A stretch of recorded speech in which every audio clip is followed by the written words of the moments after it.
नमस्कार शेतकरी मित्रांनो, महाराष्ट्र शासनाच्या पशुसंवर्धन विभागाच्या माध्यमातून नाविन्यपूर्ण योजनांसाठी आता तुम्ही घरबसल्या ऑनलाईन अर्ज करू शकता। गाय, म्हैस, शेळी, कुक्कुटपालन अशा विविध योजनांचा लाभ घेण्यासाठी अर्ज कसा करायचा याची सविस्तर माहिती आज आपण या व्हिडिओमध्ये पाहणार। सर्वात प्रथम आपल्या मोबाईल किंवा कॉम्प्युटरवर कोणताही वेब ब्राउझर उघडा।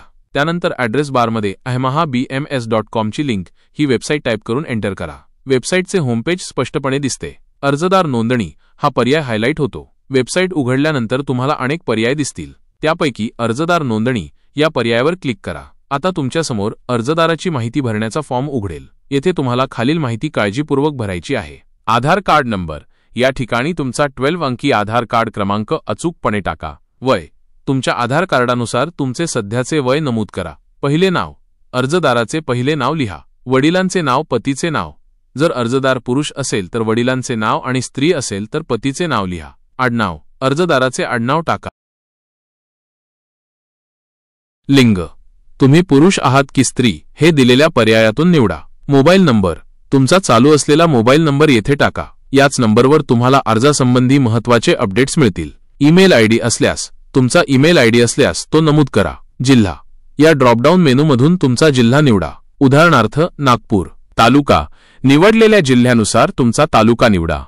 गाव, तुमचा गाव किंवा शहर यादीतून निवडा। ग्राहक प्रवर्ग, तुम्ही कोणत्या प्रवर्गात मोडता, जसे की सामान्य, अनुसूचित जाती, अनुसूचित जमाती, इतर मागास प्रवर्ग इत्यादी ते सिलेक्ट करा। जात प्रमाणपत्र, तुमच्याकडे जात प्रमाणपत्र आहे का, असल्यास होय निवडा आणि नसल्यास नाही निवडा। अर्जदार दिव्यांग आहे का, जर अर्जदार दिव्यांग असेल तर होय सिलेक्ट करा आणि आवश्यक तपशील भरा, अन्यथा नाही राहू द्या। दारिद्र्य रेषेखालील कार्ड, बीपीएल, तुमच्याकडे दारिद्र्य रेषेखालील शिधापत्रिका बीपीएल कार्ड असल्यास होय निवडा, अन्यथा नाही। शैक्षणिक पात्रता, तुमचे शिक्षण किती झाले आहे ते नमूद करा। नजीकच्या 3 महिन्यांचा 8 किंवा 7/12, तुमच्या जमिनीचा नवीनतम 8 उतारा किंवा 7/12 उतारा अपलोड करा। रेशन कार्ड नंबर, तुमच्या रेशन कार्डाचा नंबर टाका। हा सहसा 27 या अंकाने सुरू होतो। बँकेचे नाव, तुमच्या बँकेचे नाव लिहा। खाते क्रमांक, तुमचा बँक खाते क्रमांक अचूकपणे टाका। IFSC कोड, IFSC कोड, तुमच्या बँक शाखेचा IFSC कोड लिहा।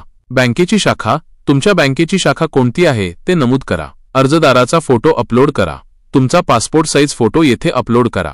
फाईलचा आकार आणि स्वरूप योग्य असल्याची खात्री करा। अर्जदाराची सही अपलोड करा। एका पांढऱ्या कागदावर सही करून ती स्कॅन करा किंवा फोटो काढून येथे अपलोड करा। फॉर्ममधील अर्जदाराची कौटुंबिक माहिती हा भाग स्पष्टपणे दिसतो। आता तुम्हाला तुमच्या कुटुंबातील सदस्यांची माहिती भरायची आहे। कुटुंब सदस्य संख्या, येथे कुटुंबातील एकूण सदस्यांची संख्या लिहा। यामध्ये अर्जदाराचे नाव वगळून इतर सदस्यांची संख्या नमूद करावी। पुरुष, तुमच्या कुटुंबातील पुरुषांची संख्या लिहा। स्त्री, तुमच्या कुटुंबातील स्त्रियांची संख्या लिहा। खालील तक्त्यामध्ये तुमच्या कुटुंबातील प्रत्येक सदस्याची माहिती रेशन कार्डानुसार भरा। आधार कार्ड क्रमांक, सदस्याचा आधार कार्ड क्रमांक टाका। सदस्याचे नाव, रेशन कार्डवर नमूद असलेले सदस्याचे नाव लिहा। लिंग, सदस्याचे लिंग पुरुष स्त्री निवडा।